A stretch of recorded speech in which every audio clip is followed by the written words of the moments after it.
Diabetic సంబంధించి ఏమన్నా గాయాలు జరిగినప్పుడు మానకపోవడం గల కారణం ఏంటి? ముఖ్యంగా డయాబెటిక్ ఫుడ్కి సంబంధించి మీ ఎక్స్పీరియన్స్ని షేర్ చేస్తారా? అంటే ఎన్ని రకాల వైద్య విధానాలు ఉంటాయి? How to cure it?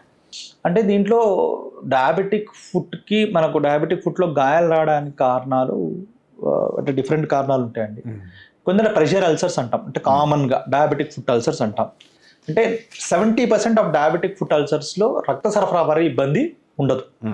Only 30% of కేసెస్లోనే రక్త సరఫరా కూడా ఇబ్బంది అవుతుంది. అంటే యూజువల్గా డయాబెటీస్ ఉన్నప్పుడు ఏమైపోతుంది అంటే ఒకటి నరాల మీద ఎఫెక్ట్ పడుతుంది. అంటే చిన్న చిన్న నరాలు చేతుల్లో పాదాల్లో ఉన్నాయి. ఈ యొక్క షుగర్ ఎక్కువగా ఉండడం వల్ల, షుగర్ కంట్రోల్లో లేకపోవడం వల్ల అవి పాడవుతాయి. దాన్ని మనం ఏమంటాం ఇంగ్లీష్లో పెరిఫెరల్ న్యూరోపతి అంటాం. అలా రావడం వల్ల ఏమైపోతుందంటే పేషెంట్కి సెన్సేషన్స్ అనేవి తక్కువగా మారుతుంది. అదేవిధంగా వీళ్ళకి షుగర్ ఎక్కువగా ఉండడం వల్ల ఆ యొక్క యాక్టివిటీస్ వల్ల బాడీలో జరిగే కొన్ని పరిణామాల వల్ల వాళ్ళకు బోన్స్, జాయింట్స్, ఇక్కడ పాదాల్లో ఉన్న కండరాలు, టెండాన్స్ అంటాం, అంటే వాటి మీద ఎఫెక్ట్ పడడం అనేది జరుగుతుంది. అలా ఎఫెక్ట్ పడడం వల్ల ఏమైపోతుందంటే వాళ్ళ కాళ్ళ షేప్స్ అనేవి చేంజ్ అవుతుంటాయి. అంటే కొందరు లాటోస్ అంటాం, రాకర్ బాటమ్ ఫుట్ అంటాం, చార్కోట్స్ ఫుట్ అంటాం. అలా డిఫరెంట్ పద్ధతుల్లో ఫుట్ యొక్క ఆకృతి అనేది మారుతుంది. ఇప్పుడు నార్మల్గా ఒక వ్యక్తి పాదం ఎలా ఉంటుంది, ఇలా ఉంటుంది. అంటే మనం చూస్తే చిన్న కరువు లాగా ఉండి, అంటే మరీ కరువు పెద్దగా ఉండదు, మరీ కరువు చిన్నగా ఉండదు. దానివల్ల ఏంటి, నడిచేటప్పుడు మనకి ఈక్వల్ ప్రెషర్ కాళ్ళ మీద పడి కాళ్ళకి ఎలాంటి గాయాలు ఒక నార్మల్ వ్యక్తికి కావు.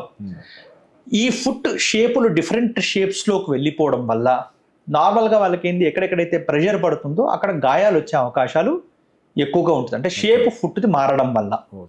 మీకు అర్థమైందా? దానివల్ల వస్తుంది. అంటే ఈ గాయాలు ప్రెషర్ అల్సర్స్ వల్ల వచ్చే గాయాలు. మీకు అర్థమైందా?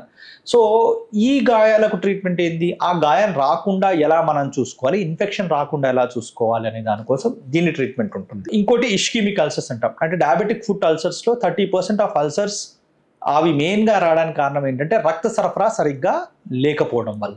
సో అలాంటి పేషెంట్స్ ఫస్ట్ ఏం చేస్తామంటే, సార్ ఇది డయాబెటిక్ ఫుట్ విత్ ఇష్కిమిక్ అల్సరా, అంటే డయాబెటిక్ ఫుట్ అల్సర్తో పాటు ఇష్కిమిక్ అల్సర్ కూడా ఉందా లేదా, దాన్ని కాంపనెంట్ ఎంతవరకు ఉందో చూసుకోవడానికి సింపుల్ టెస్ట్లు కొన్ని ఉన్నాయి సార్. EBATV అని, యాంకిల్ బేకిల్ ఇండెక్స్ అని, టో బేకిల్ ఇండెక్స్ అని అవి చేస్తాం. అది లెస్ దెన్ 0.8 ఉంది అనుకోండి, అంటే రక్త సరఫరా కూడా ఎక్కువగానే కాల్లో ఇబ్బంది ఉంది అనేది దాని అర్థం.